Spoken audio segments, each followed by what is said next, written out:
Sa Navotas, balikulungan ang isang suspect na nahulihan ng mahigit 200,000 pisong halaga ng shabu.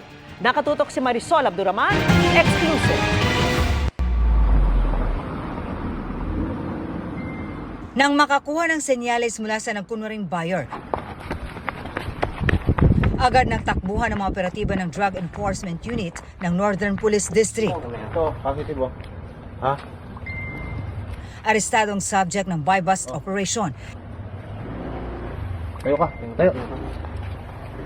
5 gramo lang ng shabu ang kanilang transaksyon. Yun yung pera, no? Lapag mo. Lapag mo. Pero nakuha na ng suspect ng 35 grams na nagkakahalaga ng mahigit 200,000 pesos. May pagdadalhan pa siya at may mga nauna pang napagbentahan. Ang bentahan nangyari sa gilid ng kalsada na siya raw palang modus ng suspect. Pag ginagawa yan, mabilisan lang yan. Pagkaabot ng pera, then abot ng item, that's push na. Mas mabilis daw ang transaction sa gabi base dun sa statement niya.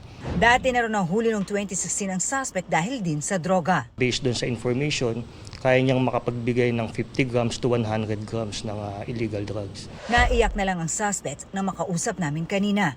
Ba't ka nasangkot sa drugs? Sa korte na lang po ako magpapaliwanag. Sasampahan siya ng reklamong paglabag sa RA 9165 o Comprehensive Dangerous Drugs Act. Para sa GMA Integrated News, Marisol Abduraman. Nakatuto, 24 oras.